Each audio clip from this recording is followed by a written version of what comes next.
Şirindir müebbet yolları renk renk, mehriban ulduzlar parlayır ne qəşəng. Bir kalpte otlamak nəğmete kötü şey seninle.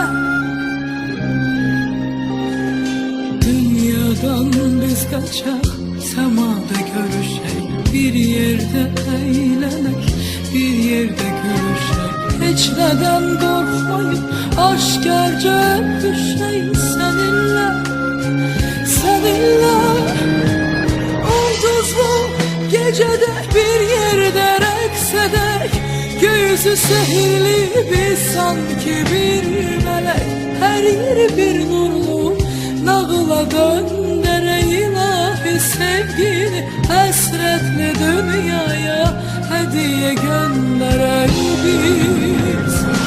Ulduzlu gecede bir yerde rəqs edək, göğüsü sehirli biz sanki bir melek. Her yeri bir nurlu nağıla döndərək, ilahi sevgini həsrətli dünyaya hediye gönderək biz.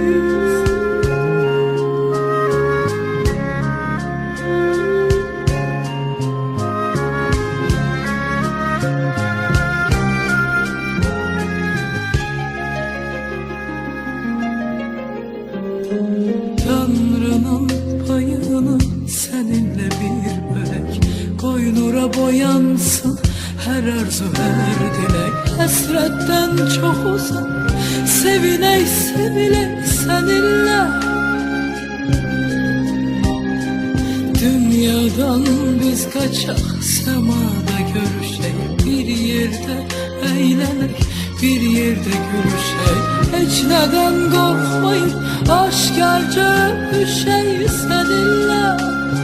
Seninle ulduzlu gecede bir yerde rəqs edək, göğüsü sehirli biz sanki bir melek. Her yeri bir nur